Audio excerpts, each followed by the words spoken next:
I was going to say that SEO with Fat Joe is as peaceful as this, but then the birds are all having fights. Did you know that Google personalizes many searches by city and Also Asked is the only tool to access live People Also Ask data at city level? Try for free at alsoasked.com. Tired of SEO guesswork? Quadra's AI agent goes deeper to uncover high-impact optimizations and completes hours of SEO in minutes. Get started now.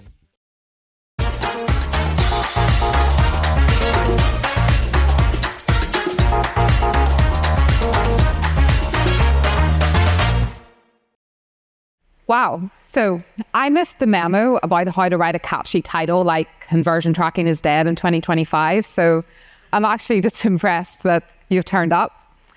And if you're just here because the other talks at this time don't seem as interesting, you're still welcome. We're going to have a great time.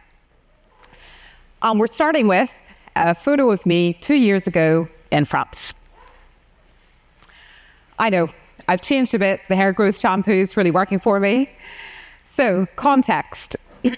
We were on holiday in France on a road trip, and we were tired and hungry, and we thought, okay, we want to get to a supermarket.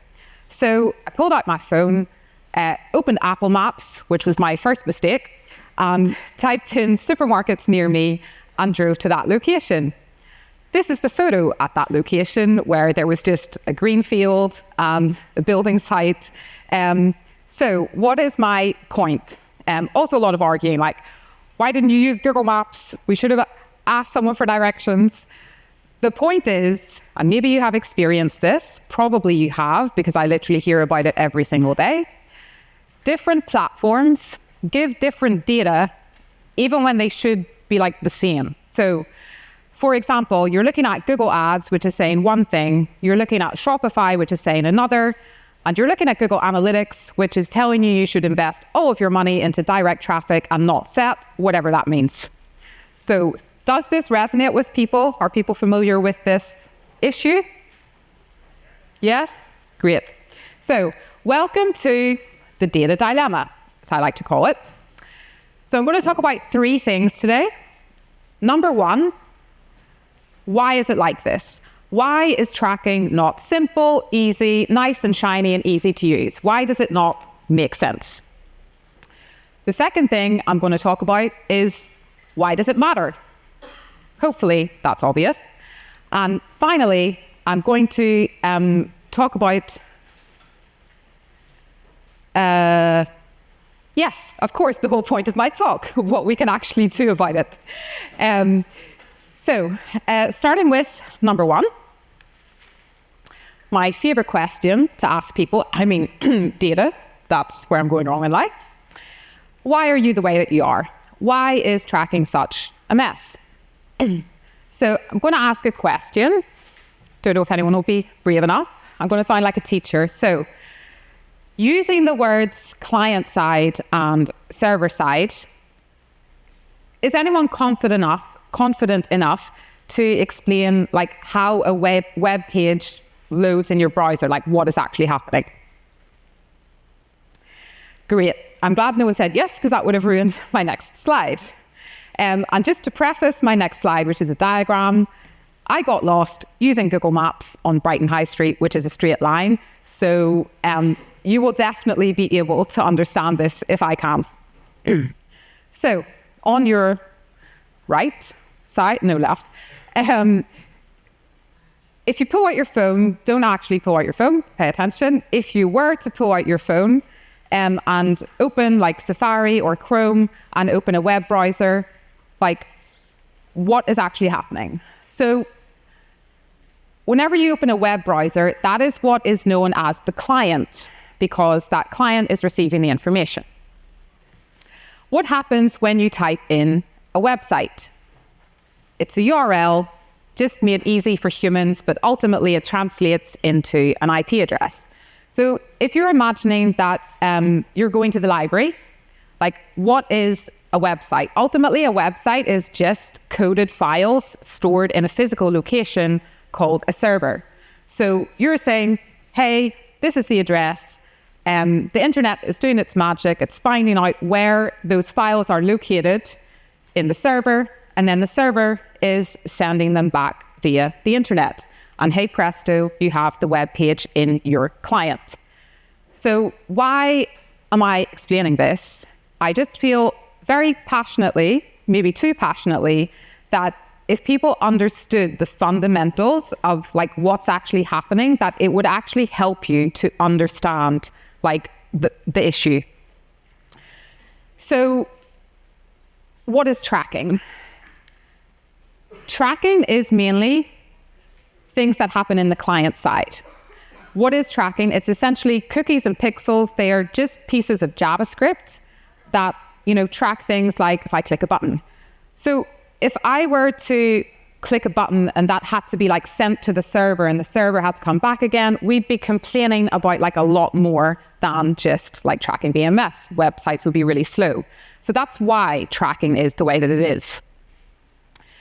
So the main things about client-side tracking, you track a lot of things, including like the source and medium, like the referrer, like where people are coming from.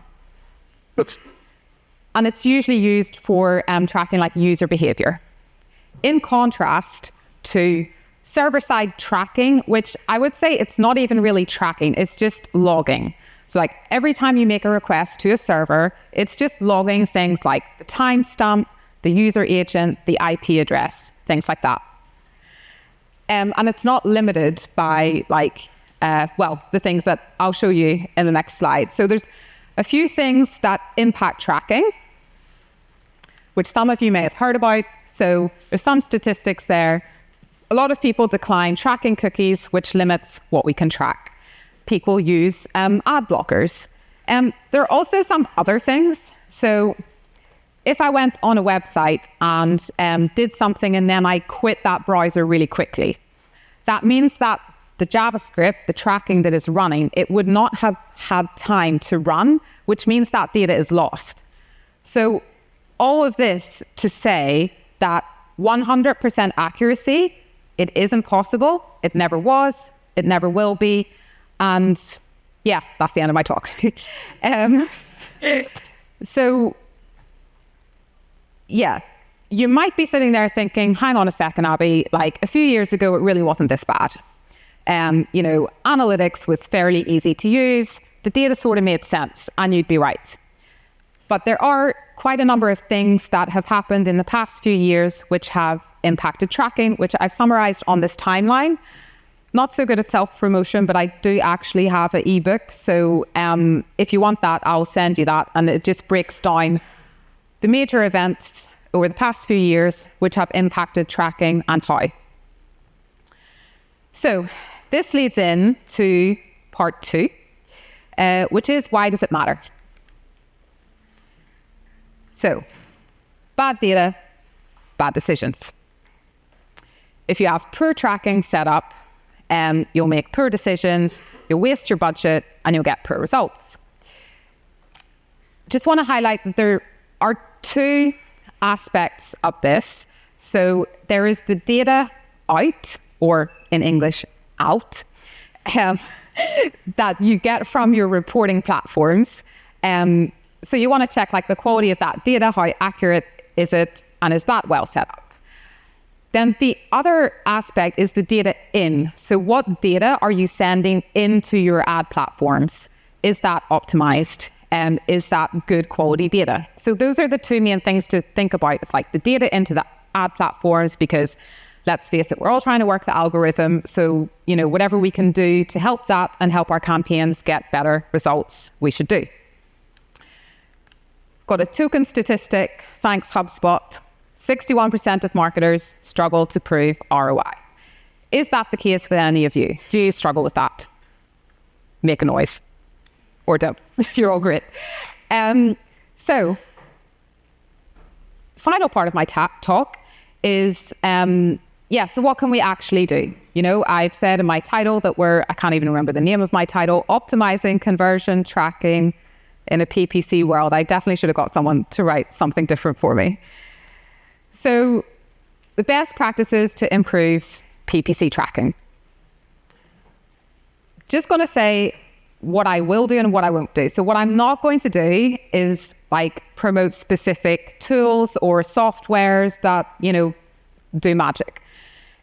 What I am going to do is give you the information and the things that you should consider whenever you want to optimize your tracking. What you do with that information, whether you want to make good decisions or not, is totally up to you. So, step 1.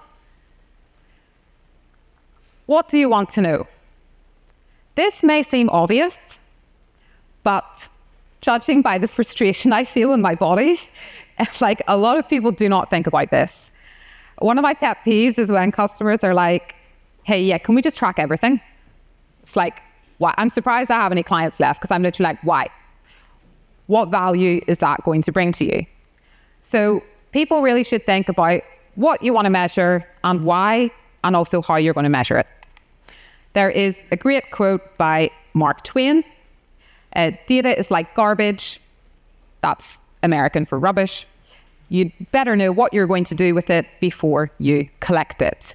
Because ultimately, maybe you're not paying for it. Maybe you're using Google Analytics for free and you're like, great, I mean, you are the product. But ultimately, all of this data, all of this it is stored somewhere. Like it is stored in, like it takes up space in a server somewhere. So that's like another thing to think about. Like you shouldn't just track everything just because you can. One, it just like, yeah, you shouldn't do that. So next I'll talk about 4 things to consider when optimizing your tracking. So like what do you need to consider when making your decisions? So the first one is budget. So how much are you spending on ads? And this is usually correlated to the volume of data that you are collecting. Why is this important? A lot of the tools and optimized methods, they actually require a minimum volume of data in order to actually be effective. So there's no point investing in tools if you don't have enough data for them to actually be effective. Number 2, how many marketing channels are you actually using? So like if you're just running Facebook ads, I'm going to say you could probably do a simple test of like not running Facebook ads, measuring your results, running Facebook ads, measuring the difference in your results. And yes, I know there's seasonality, there's like a whole load of other factors, but what I'm trying to say is like, unless you really like need to, like don't invest in things just for the sake of it. And yeah, the more marketing channels you have, then you've got to take like attribution into consideration. And also my last point, like how many touch points are there before people convert? What is the length of your sales cycle? And the third one, please, before you start like implementing anything, think about like how you are going to track things. And the reason for my big sigh is very often people come to me and they're like, hey, we've got this great landing page on this domain. And yeah, we're also redirecting people to Typeform and then they're coming back. And basically all of these things affect tracking. Like you will lose the source medium, like cross-domain tracking. It's not even possible sometimes. So yeah, or don't consider it at all because like that keeps me in business. So I'm totally fine with either. But yeah, just to say I see, so like you'll end up spending money on tools and shiny things, and then you'll spend time trying to get a really custom tailored tracking program out, only to find that it's not even fully possible. And you then don't even have the data, the information that you need. So like that's one thing I would definitely try to focus on. The next slide, I tried to break down a little bit roughly by budget level, like what you should consider. So on the low budget, if you're just spending like a few thousand on marketing, like you should definitely have Google Consent Mode set up, enhanced conversions. If you're spending maybe tens of thousands on marketing, maybe up to 50 to 80K, yeah, you should think about first-party data strategies and server-side tracking. And yeah, if you're spending like loads of money, you can consider a lot of like advanced techniques like MMM, media mixed modeling, which is essentially a lot of statistical analysis. And some different tools. So on the next few slides, I'll just explain some of these optimizations just so you have an idea. So Google Consent Mode, V2, some of you are probably familiar with it, but essentially if you don't have it set up, like you're losing data. So you should set it up. You should make sure that your Google Analytics is set up properly. Most people run Meta ads and Google ads. That's why I've highlighted those ones. You should just make sure that your pixels are set up properly and that you're sending a lot, like as many data and event parameters that you can in order to optimize those things. So some of the medium tier options, I would just like to highlight that server-side tracking and server-side tagging are two very different things. And when most people say server-side tracking, they're referring to server-side tagging. It's very confusing. I don't know why they've done it this way, but it is that way. So I'll try to summarize. Server-side tracking is what I explained earlier. That's like on your server, what you're receiving. So server-side tracking could be like you're sending from your server to the ad platforms, information that you have there. Server-side tagging, on the other hand, which is probably what you're familiar with like server-side Google Tag Manager and State.io. Essentially what you're doing is you're taking the client-side tracking, you're sending it to a server-hosted container. So it's on a server, and then it's just going again to the ad platform. So it's not actually going to your server. So you may be wondering, like, why? Like, what is even the benefit then? I won't go into detail, but there are a couple of benefits, like you can overcome like ad blockers with some of these solutions because you're loading, like the ad blockers are like picking up, is that Google Analytics, is a Google Tag Manager, and they're blocking it. But you can host it on your own domain, which means that you're loading the same code, but you're hiding the fact that it's like Google Analytics or Tag Manager, and so it's not blocked. So that's like one example of like some of those benefits. And yeah, finally, first-party data. So, I mean, you can implement your own tracking system. You can make your own cookies on your own website, and you can decide like what you want to track. And you can also do things like have like a form, like where did you hear about us, and like also collect that data and compare it to the other data that you receive. I've also got some examples of like custom solutions that I've done. So for example, some companies where the sale actually happens like offline, maybe they have a lead form, like book a demo form on the website. So what you could do there to optimize your Google Ads campaigns, for example, is whenever they submit that lead form, you could capture the GCL ID, which is the unique identifier, and send it to your CRM system. Then when the CRM system picks up that deal has closed, what you can do is, you can put the deal value in and you can return that information to Google Ads. So you're telling Google Ads algorithm that like, hey, this person actually, like, we closed the deal with them, so find more people like that. So that's one example. Another example of things you can do, and I do this often with startups or new businesses, I will say that you've probably experienced this yourself.